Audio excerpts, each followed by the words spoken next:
it's no way in hell, that we should be comfortable with 11-year-old and 15-year-olds being shot.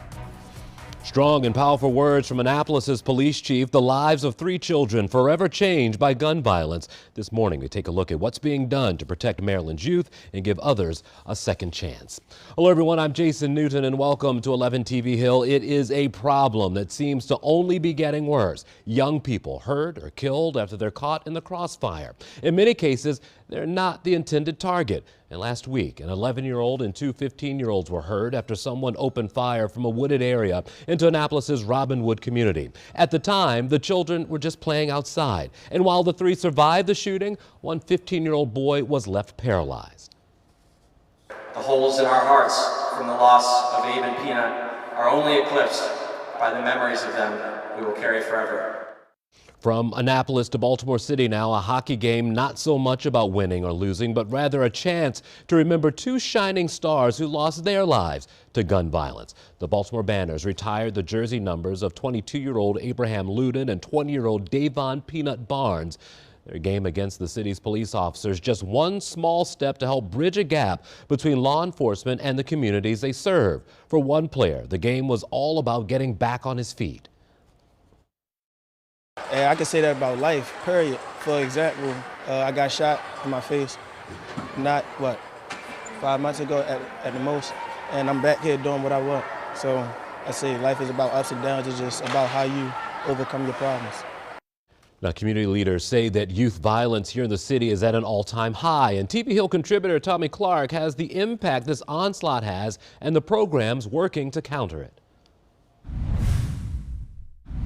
After class, dozens of kids in Cherry Hill choose to go here, a former school building turned program space for restoring inner city hope, or RICH. We work on social emotional learning, just a lot of different life skills and leadership skills. Michael and Danielle Battle run the community resource. We saw a need and we stepped up to the plate. Providing a safe place for kids like 10-year-old Logan Stewart and 11-year-old Deshaun Murdoch to make the right moves.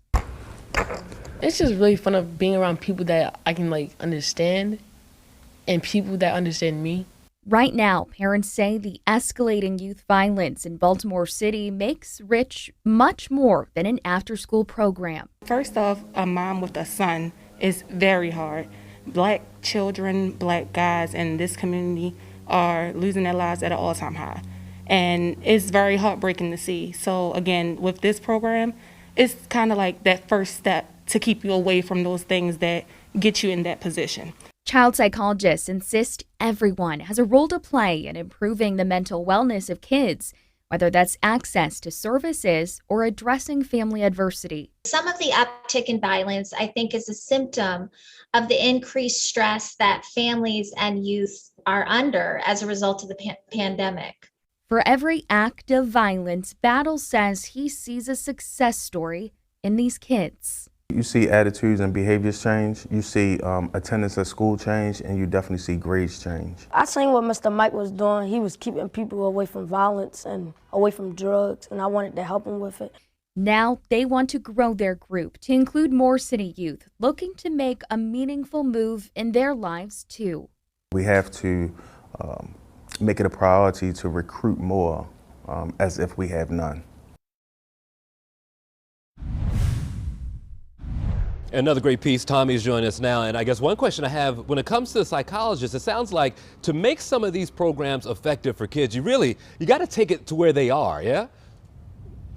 That's exactly right. Dr. Justine Larson says it's about bringing the programs to the kids where they're at in their communities and increasing access, because she says during COVID-19, a lot of that access has been taken away when kids went online and maybe they didn't go in person to the programs they used to go to. So she says it is time right now to restore those programs for those kids, Jason. Yeah, and I like Battle. You know, we did a story with him not that long ago, and he says the kids in the neighborhood, they spell love T-I-M-E, and that's with your time. And I guess when you spend time with these young folks, it really teaches them to value themselves, yeah? It does. How can you not love Michael Battle and his mission in this community to give back? Everything he is about comes through in his rich program. He talks about how we really need to show these kids that their lives are valuable and they can do something amazing with their lives in our community. He says that comes through programming and through positive guidance. Jason. All right, that's contributor Tommy Clark. Thank you once again.